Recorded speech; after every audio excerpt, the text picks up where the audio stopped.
नमस्कार, आदाब, सत श्री अकाल किसान भाइयों। मैं हूं राहुल और आप सभी का स्वागत करता हूं आपका अपना YouTube channel amazing farming tech with Rahul में। किसान भाइयों, जैसा कि आपको पता ही है कि ये जो हमारा सीरीज़ है, ये इसका नाम है डोरमेंसी टू हार्वेस्ट सीरीज़। दोस्तों, इस सीरीज़ में हम आपको डोरमेंसी आने से फ्रूटिंग का कलर आने तक सारी चीज़ों के बारे में जानकारी देंगे इस सीरीज़ में। तो अगर आप हमारे चैनल पर नए हैं तो चैनल को सब्सक्राइब करना ना भूलें, और वीडियो अगर अच्छा लगे, जानकारी लगे कि आपको इस वीडियो में पर्याप्त जानकारी थी, तो वीडियो को लाइक अवश्य करें, जिससे कि हमें आगे की वीडियोज़ बनाने में और भी ज़्यादा मोटिवेशन प्राप्त हो।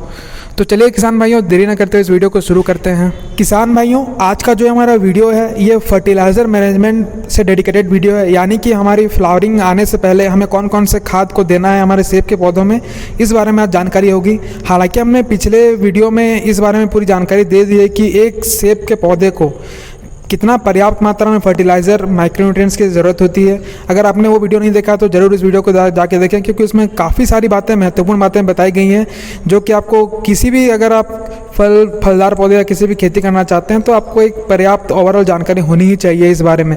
तो आप उस वीडियो को जाकर जरूर देखें। हम कमेंट सेक्शन में उसको पिन भी कर देंगे, साथ ही डिस्क्रिप्शन में लिंक भी उसको दे देंगे। हालांकि काफ़ी लोगों ने उसको देखा है, लेकिन फिर भी जो नहीं देखे हैं, नए आए हमारे इस चैनल पर और आज कोई वीडियो देख रहे हैं, तो उस वीडियो को जाकर जरूर देखें। काफ़ी महत्वपूर्ण वीडियो है और वीडियो थोड़ा बना भी है, बड़ा भी बन चुका है, मतलब 20 मिनट के लगभग वीडियो है वो। किसान भाइयों, आप किसी भी खाद का प्रयोग कर रहे हैं, खासकर आपको उसका सही समय और सही अगर मात्रा पता चल जाए ना, तो बस आपको जो पौधे हैं उसको कोई भी दिक्कत नहीं आएगी। खासकर अगर आपको पता रहे कि हमें इस समय पर जो इस फर्टिलाइज़र है इसको नहीं देना है, क्योंकि देखिए हमारा जो फर्टिलाइज़र है ना, वो हम डिमांड के हिसाब से देंगे कि अभी हमारा ज़रूरत क्या है। तो जैसे ज़रूरत रहेगी हम वैसे वैसे फर्टिलाइज़र का प्रयोग उस समय पर करते रहेंगे, ठीक है। जैसे कि हमारे अभी की ज़रूरत क्या है, हमारे अभी की ज़रूरत है कि हमें अच्छी से सबसे पहले तो फ्लावरिंग आए, ठीक है। अच्छा से अगर फ्लावरिंग आएगा तभी उसमें जो है फ्रूट सेटिंग होगी, और साथ ही फ्रूट सेटिंग के बाद हमारी ये डिमांड रहेगी कि हमारा जो फ्रूट का साइज़ है वो अच्छा है, और जब साइज़ अच्छा बन जाएगा तब हमारी ये डिमांड रहेगी कि उसमें कलर अच्छा है, ठीक है। तो हमें सबसे पहले ये ध्यान रखना होगा कि हमारा जो अभी जस्ट आने वाला समय है उसमें हमारे डिमांड क्या क्या है। अगर हमारे डिमांड जिस प्रकार के होंगे, अगर हमारे डिमांड जिस प्रकार के होंगे, अगर हम उसी प्रकार के फर्टिलाइज़र का प्रयोग करेंगे तभी हमारे जो रिजल्ट हैं, जो हम मनचाहा रिजल्ट है वो आ पाएगा, ठीक है। तो सबसे पहले हम आपको ये बताते हैं कि हमारा जो अभी आने वाला समय है ये है फ्लावरिंग का सीजन, ठीक है। तो हम ऐसा जो फर्टिलाइज़र है उसका प्रयोग करेंगे जिससे कि हमारी फ्लावरिंग अच्छे से आ सके, सबसे पहला बात, ठीक है। तो चलिए बात करते हैं कि कौन कौन सा फर्टिलाइज़र का आपको प्रयोग करना है। लेकिन एक बात हमको क्लियर कर देते हैं कि आप ऐसे कोई भी फर्टिलाइज़र का प्रयोग ना करें जो कि ग्रोथ को बढ़ावा देता हो, जैसे कि पीजीआर तो है ही, ठीक है। काफ़ी लोगों को इसके बारे में काफ़ी विस्तृत जानकारी नहीं होगी। मैं आपको शॉर्टकट तरीके से बता देता हूँ। पीजीआर का अर्थ होता है प्लांट ग्रोथ रेगुलेटिंग, ठीक है। मतलब प्लांट ग्रोथ रेगुलेटिंग हार्मोन्स को ही हम लोग पीजीआर करते हैं। कुछ ऐसे हार्मोन्स होते हैं जो कि ग्रोथ को बढ़ावा देते हैं, तो उसे ही जो उस हार्मोन्स को आजकल मार्केट द्वारा उपलब्ध है, तो अगर उस हार्मोन्स का प्रयोग करते हैं तो ग्रोथ काफ़ी अच्छी होती है हमारे पौधों पर, ठीक है। हालाँकि इससे हार्मोन्स का जो पौधे पर हार्मोन्स बनते हैं, ठीक है, तो उसका भी इनबैलेंस हो सकता है, ठीक है ना।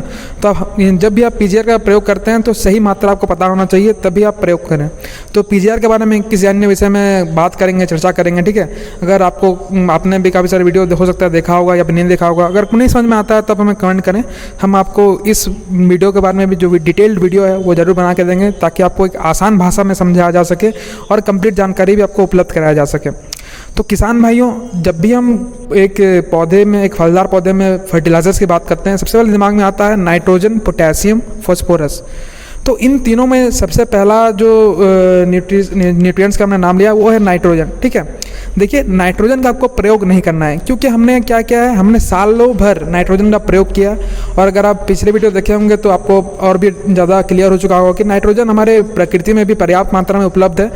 तो नाइट्रोजन का फिक्सेशन प्राकृतिक तरीके से भी लाखों वर्षों से हो रहा है, यानी कि जब से पृथ्वी है, जब से पेड़ पौधे हैं, ठीक है। उस समय तो कोई फर्टिलाइज़र वगैरह होते नहीं थे। तो नाइट्रोजन तो ऐसे भी एबंडेंट अमाउंट में अवेलेबल है हमारे प्रकृति में। और साथ ही हम ऐसे में भी जो नाइट्रोजन एनपीके का जो यूज़ है वो करते हुए आ रहे हैं। तो आपको काम ये करना है कि आपको नाइट्रोजन का बिल्कुल अभी प्रयोग नहीं करना है, ठीक है, ताकि जो है ये पौधा अच्छा से जो डोरमेंसी में जा रहा है वो उसी अवस्था में डोरमेंसी को अच्छी तरीके से प्राप्त कर सके। और डोरमेंसी के बाद कब नाइट्रोजन का यूज़ करना है हम आपको वो ही बताएंगे। ऐसा नहीं कि नाइट्रोजन का एकदम यूज़ नहीं करना है, नाइट्रोजन का यूज़ अभी नहीं करना है जो अभी फर्टिलाइज़र देंगे आप। और अच्छा, केमिकल से पहले मैं आपको ये क्लियर कर देना चाहता हूँ, जो ऑर्गेनिक फर्टिलाइजर्स होते हैं जैसे कि केंचुआ खाद, वर्मी कंपोस्ट, ठीक है, या FYM फार्म यार्ड मैन्योर, मतलब यानी कि जो गोबर की सड़ी गली खाद होती है, ठीक है, तब उसका जो प्रयोग है उसका प्रयोग आप बिल्कुल कर सकते हैं। लेकिन इस बात का ध्यान रखें कि जो पौधे से आप 1 फुट का जो दूरी है उसका 1 फुट के रेडियस को छोड़ करके ही जो कोई भी खाद है वो दे, तो वो बहुत ही ज़्यादा बेहतरीन होगा। क्योंकि देखिए, अगर आप गोबर वगैरह अगर मतलब, और साथ ही मैं आपको ये रिक्वेस्ट करूँगा कि गोबर खास करके जो पुरानी सड़ी गली खाद है उसी का उपयोग करें। और अगर आप नए ज़्यादा पुरानी गोबर का यूज़ नहीं कीजिएगा तो क्या क्या होता है, जो दीमक लग जाता है, दीमक लग जाएगा तो फिर आप अगर ड्रेंचिंग करते हो क्लोरोपाइरीफॉस की या कुछ ऐसी दवाओं की, ठीक है, ड्रेंचिंग कीजिएगा तो फिर वो पौधा डोरमेंसी में जाने में दिक्कत आएगी। तो ऑर्गेनिक खाद का प्रयोग करते समय आप इस बात का बिल्कुल ध्यान रखें कि जो खाद है वो बिल्कुल पुरानी होनी चाहिए, यानी कि उसको जब भी उपयोग करें तो उसमें दीमक नहीं लगना चाहिए, ठीक है। ये तो हो गया ऑर्गेनिक फर्टिलाइज़र्स का बात, मतलब हमने ऑर्गेनिक फर्टिलाइज़र आप सारे प्रयोग कर सकते हैं। हम मैनुअल जो बात करेंगे अभी वो करेंगे केमिकल फर्टिलाइज़र में, ठीक है। तो केमिकल फर्टिलाइज़र में बात कर रहे थे नाइट्रोजन के बारे में। तो नाइट्रोजन का यूज़ आपको क्यों नहीं करना है वो हमने आपको क्लियर कर दिया है कि नाइट्रोजन का यूज़ आपको इसलिए नहीं करना है क्योंकि वो ग्रोथ को बढ़ावा देता है, ठीक है। तो इसलिए आप नाइट्रोजन का प्रयोग नहीं करेंगे अभी, और जब सही समय आएगा नाइट्रोजन का प्रयोग करने का हम आपको वो जानकारी दे देंगे। और अभी आपको जो प्रयोग करना है वो आपको मेनली फोकस रखना है पोटेशियम और फॉस्फोरस में, ठीक है। तो अभी आपको उपयोग करना है पोटेशियम फॉस्फोरस। उसको कब उपयोग करने का सही समय ये होगा कि देखिए, सबसे पहले आपको ये बताते हैं कि जो पोटेशियम और फॉस्फोरस है ये स्टैटिक रहती हैं, यानी कि ज़्यादा फैलती नहीं है। जिस प्रकार नाइट्रोजन गैस में कन्वर्ट हो सकता है या फिर ग्राउंड के नीचे लेवल में जा सकता है, लेकिन जो फॉस्फोरस और पोटेशियम है ये आपका जो टॉप सॉइल है वहीं पे प्रेजेंट रहता है। आप एक बार जो अप्लाई कर देते हैं तो प्लांट इसको ले करके ही ख़त्म हो सकता है, यानी कि अब अगर ऐसे ही प्लांट अगर नहीं ले रहा है न्यूट्रिएंट्स तो वो वहीं पर पड़ा रहेगा, ये ना ही गैसियस फॉर्म में कन्वर्ट होगा या फिर ये कहीं मतलब ख़त्म होगा ऐसे अपने आप, ठीक है, प्राकृतिक तरीके से डिकम्पोज वगैरह नहीं होगा, तो ये वहीं पर विद्यमान रहेगा, यानी कि वो वहीं पर उपस्थित रहेगा पोटेशियम फॉस्फोरस। और ये काफ़ी स्टैटिक होते हैं, यानी कि ये फैलते नहीं हैं, ठीक है।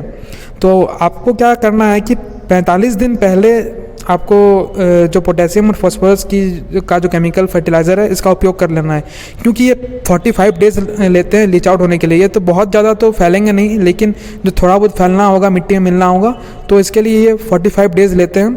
तो आप इस बात का ध्यान रखें कि जैसे कि मान लेते हैं कि हमारे यहाँ हम दिसंबर में प्रूनिंग करेंगे, ठीक है, दिसंबर का 2nd वीक में हम प्रूनिंग करते हैं हमारे यहाँ, ठीक है। अच्छी खासी ठंड आ जाती है दिसंबर में, तो उसमें हम प्रूनिंग करते हैं। और प्रूनिंग करने से पहले क्या क्या बातों का ध्यान रखना जरूरी है ये हम प्रूनिंग वाले वीडियो में बात करेंगे, ठीक है। अभी हमारा मेन फोकस फर्टिलाइज़र में रहेगा। तो हमारा कहने का ये मतलब है कि हमारी जो फ्लावरिंग है वो जनवरी के एंड में शुरू हो जाती है।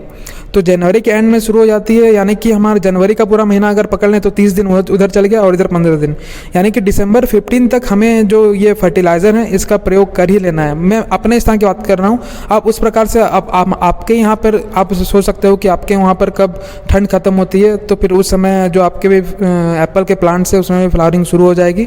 तो उस हिसाब से 45 डेज़ पहले आपको जो पोटेशियम और फॉस्फोरस इसका यूज़ कर लेना है, यानी कि 45 डेज़ पहले आप यूज़ कर लीजिएगा तो वो अच्छे से ज़मीन पर वो लीच आउट हो जाएगा, थोड़ा बहुत फैलना जो होगा वो फैल जाएगा, ठीक है। काफ़ी बार क्या होता है कि जाने अनजाने में हम नाइट्रोजन का प्रयोग कर लेते हैं, और वैसे भी हमारे यहाँ ठंड कम रहती है, तो नाइट्रोजन के ज़्यादा प्रयोग से जो हमारा पौधा है वो ग्रोथ में चल जाएगा, ना कि वो प्रोडक्टिविटी में आएगा, ठीक है। तो आप सोच समझ के नाइट्रोजन का प्रयोग करें। मैं तो कहूँगा नाइट्रोजन का प्रयोग ही अभी ना करें, खास करके अभी डोरमेंसी जब आ रहा है, ठीक है, तो अभी आप नाइट्रोजन का प्रयोग ना करें। और नाइट्रोजन का प्रयोग तब करना है यानी कि जब आपकी फ्लावरिंग शुरू होने वाली है उससे आप 10-12 दिन पहले आप नाइट्रोजन का प्रयोग कर लें। तब वो जो आपका, क्योंकि उस समय जो है जो बड है वो अंदर ही अंदर फॉर्म हो चुका होगा, यानी कि खिलने के लिए, बड निकलने के लिए, तो उस समय आपका जो वो बड है वो काफ़ी अच्छा से उसमें खिलेगा। तो उस समय हम आपको जो नाइट्रोजन का प्रयोग है वो करेंगे तो काफ़ी सही रहेगा। उससे जो हमारे फ्लावर बड्स हैं उसको काफ़ी ताकत भी मिलेगा, ठीक है। तो उसमें हम प्रयोग करेंगे नाइट्रोजन का। अभी हमें सिर्फ ध्यान रखना है पोटेशियम और फॉस्फोरस पर। किसान भाइयों, नाइट्रोजन और पोटेशियम ये बहुत ही ज़्यादा इंपॉर्टेंट रोल निभाते हैं हमारे लीफ की ग्रोथ में, फ्लावरिंग में और साथ ही फ्रूट सेट में, जबकि फॉस्फोरस बहुत ही क्रूशियल भूमिका निभाता है जो हमारा रूट सिस्टम की अच्छी डेवलपमेंट में, स्पेशली जब प्लांट हमारा अर्ली स्टेज में रहता है, ठीक है। कैल्शियम, मैग्नीशियम, मैंगनीज, जिंक और बोरोन ये ऐसे इंपॉर्टेंट न्यूट्रिएंट्स हैं जो कि हमारे प्लांट के वेरियस जो बर्ड डेवलपमेंट के स्टेज होते हैं और फ्लावरिंग और साथ ही अच्छी फ्रूटिंग में एक बहुत ही अहम भूमिका निभाते हैं। तो दोस्तों हम मैक्रोन्यूट्रिएंट के साथ साथ माइक्रोन्यूट्रिएंट्स को नहीं भूल सकते हैं, तो इनका भी हमें प्रयोग करना ही होगा। और ये जो सारे न्यूट्रिएंट्स हैं, एक मैच्योर ऐसे पौधे की हम बात कर रहे हैं जहाँ पर ये जो फ्रूटिंग देना शुरू कर चुका है, ऐसे पौधे में ये थोड़े ज़्यादा लगते हैं। और जो भी पौधा हमारे फ्रूटिंग में आया नहीं है, यानी कि 1 साल का पौधा है, तो उसमें इन सारे जो फर्टिलाइज़र हैं उनका प्रयोग कम मात्रा में ही करें तो सही रहेगा। जैसा कि हमने आपको पिछले वीडियो में बताया है कि एक मैच्योर फ्रूटिंग जो एप्पल का ट्री है उसमें 270 ग्राम जो नाइट्रोजन है उसकी ज़रूरत होती है। आप उस वीडियो को, इसीलिए मैंने आपको कहा कि उस वीडियो को ज़रूर देखें। उसमें नाइट्रोजन, पोटेशियम, फॉस्फोरस कितनी मात्रा एक मैच्योर पौधे को ज़रूरत होती है, इन सारी चीज़ों की जानकारी दी गई है। तो आप इस वीडियो को ज़रूर देखें, ठीक है। सबसे महत्वपूर्ण बात यह है कि हमको ये पता रहना चाहिए, यानी कि हमारी जो मिट्टी है उसकी जांच सबसे पहले होनी चाहिए कि हमारे मिट्टी में कौन से ऐसे तत्व हैं, कौन से ऐसे न्यूट्रिएंट हैं जिसकी कमी है। और जिस न्यूट्रिएंट की कमी है अगर हम उसी न्यूट्रिएंट को दें तो वो हमें बहुत ज़्यादा फ़ायदा पहुंचाएगा। यानी कि जो अगर न्यूट्रिएंट हमारे मिट्टी में पहले से अवेलेबल है और उसे भी हम डाल रहे हैं, तो इससे हमारा जो समय और पैसा दोनों की बर्बादी निश्चित है। तो हम ऐसा करने से बचें और हम अपनी मिट्टी का जाँच अवश्य कराएँ कोई भी जो न्यूट्रिएंट्स है उसको अप्लाई करने से पहले। और जो भी हम फर्टिलाइज़र अप्लाई करते हैं, ये जो ड्राई फ्रूट स्टॉक होते हैं इसमें 40% और कम हो जाता है। यानी कि जो मैच्योर फ्रूट ट्री की बात कर रहे हैं, ये लगभग आप सीडलिंग के जो ट्री होते हैं आप उसको एक दिमाग में रख कर काम करें, ठीक है। एक सीडलिंग के जो मैच्योर ट्री होता है उसको ध्यान में रख के हम ये जो सारे इतने न्यूट्रिएंट्स हैं पूरे साल भर में ज़रूरत होते हैं। जब हम ड्राई फ्रूट स्टॉक में आएंगे तो उसमें और भी जो कम वो फर्टिलाइज़र होते हैं उसको, केमिकल फर्टिलाइज़र, उसको अप्लाई करना होता है। हम किसान ज़्यादातर इस रेशियो में जो फर्टिलाइज़र है उसका उपयोग करते हैं, जैसे NPK 12-12-12, 11-15-15 जो पर यंग ट्रीज़ होते हैं उसमें, ठीक है।